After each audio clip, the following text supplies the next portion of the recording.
मकबूजा जम्मू कश्मीर की अवाम ने जिस तरह भारत के नाम निहाद इमाम ऑर्गेनाइजेशन के चीफ और गोदी मौलवी इमाम उमर अहमद इलियासी के मज़हक खेज बयान और भारतीय फौज के हाथों गांदरबल में एक बेगुनाह नौजवान को फर्जी झड़प में शहीद करके मुजाहिद जतलाने के जुर्म अजीम पर रद्द-ए-अमल जाहिर करके भारत और उनके गमाश्तों को आईना दिखाया। सोशल मीडिया पर उनके इस रद्द-ए-अमल की हालिया बरसों में मिसाल नहीं मिलती। भारतीय फौज के हिसार में रहकर सरकारी दौरा करने वाले गोदी मौलवी इलियासी ने मकबूजा इलाके में अमन, तरक्की और खुशहाली का राग अलापते हुए कहा कि आज़ाद कश्मीर भारत का हिस्सा बनेगा, क्योंकि बकौल उनके वहाँ के लोग भारत के साथ दोबारा मिलने के लिए रेफरेंडम चाहते हैं। उनके इस बयान पर हर हकीकत और इंसाफ पसंद इंसान, खासतौर पर मकबूजा जम्मू कश्मीर के लोगों ने उन्हें सही लताड़ा और कहा है कि इस बयान से तो उन्होंने मोदी एंड कंपनी की खुशामद और दौरे पर लगने वाले सरकारी अखराजात का हक पूरा कर दिया, मगर जमीनी और तारीखी हकायक उनका मजाक उड़ा रहे हैं। काबिल जिक्र है कि मकबूजा जम्मू कश्मीर में बतौर खास 2019 से मुकम्मल जबानबंदी है। सियासी मकानियत और इजहार राय की मुकम्मल आज़ादी उन लोगों को भी हासिल नहीं है जो भारत के सियासी कैंप में होकर जाबराना भारतीय तसल्लुत को जमहूरी पर्दा फराहम करने का कौमी जुर्म करते हैं। आम आदमी सोशल मीडिया पर कोई ऐसी पोस्ट या कमेंट नहीं कर सकता जो भारतीय बयानिए के खिलाफ और जमीनी हकायक का आकाश हो। अब तक इस खुद साख्ता जुर्म पर दर्जनों लोग गिरफ्तार करके जेलों में डाले जा चुके हैं, मगर जिस तरह उन्होंने गोदी मौलवी इलियासी के बयान और गांदरबल जाली मुकाबले के खिलाफ सोशल मीडिया पर रद्द-ए-अमल जाहिर किया, उससे न सिर्फ इस बात की तस्दीक होती है कि गोदी मौलवी का बयान किस कदर गैर हकीकत पसंदाना है, बल्कि इस बात का भी अंदिया मिलता है कि कश्मीरी अवाम की जबरी खामोशी की हद हो चुकी है। उनके अंदर लावा पक रहा है और ये प्रेशर कुकर किसी भी वक्त फट सकता है। गोदी मौलवी ने जिस रोज अमन खुशहाली का दावा किया,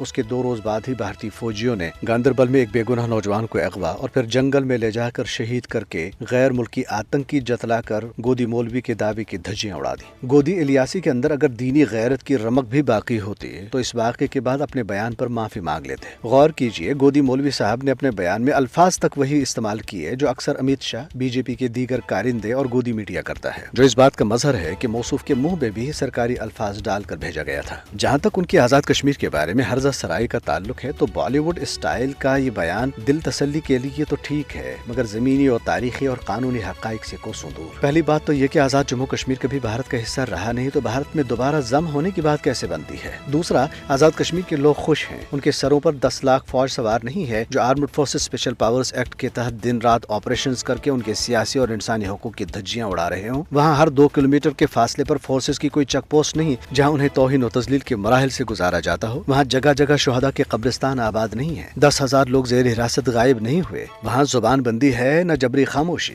सियासी क़यादत समेत हजारों लोग कैद में हैं, न उन्हें PSA और UAPA जैसे काले कवानीन की चक्कियों में पीसा जाता है। उनकी शरह ख्वानदगी और फीकस आमदन पाकिस्तान और बेशतर भारतीय रियासतों के लोगों से ज्यादा है। वो बड़ी तादाद में पाकिस्तान में आबाद हैं और वहाँ किसी बाजार या तालीमी इदारे में कश्मीरी होने की बुनियाद पर कोई बलवाई उन पर हमले नहीं करता, बल्कि पाकिस्तान में सबसे ज्यादा इज्जत और मोहब्बत उनकी की जाती है। और सबसे बढ़कर वो पाकिस्तान के साथ अपने रिश्ते पर नाज़ा हैं। वो 78 बरसों से पाकिस्तान की जुग्राफियाई और नजरियाती सरहदों के मुहाफिज बने हुए हैं। आज़ाद कश्मीर को भारत के साथ मिलाने की भड़क मारने से पहले गोदी मुल्ला इलियासी कम अज कम मेजर जनरल यशमूर और दीगर साबिक भारतीय फौजी अफसरान और दिफाई तज्जियाकारों के बयानात ही पेश नजर रखते, जो अक्सर व बेशतर कहते हैं कि आज़ाद कश्मीर तो दूर, उसका 1 इंच भी हासिल करना भारत की बस की बात नहीं है। गोदी मौलवी इलियासी मोदी की इस खुशामद से हिंदू बलवाइयों के हमलों से खुद तो शायद कुछ अरसा बचा पाएंगे, मगर 24 करोड़ मुसलमानों का क्या करेंगे जो अपनी शनाख्त खोने के दहाने पर पहुंच चुके हैं।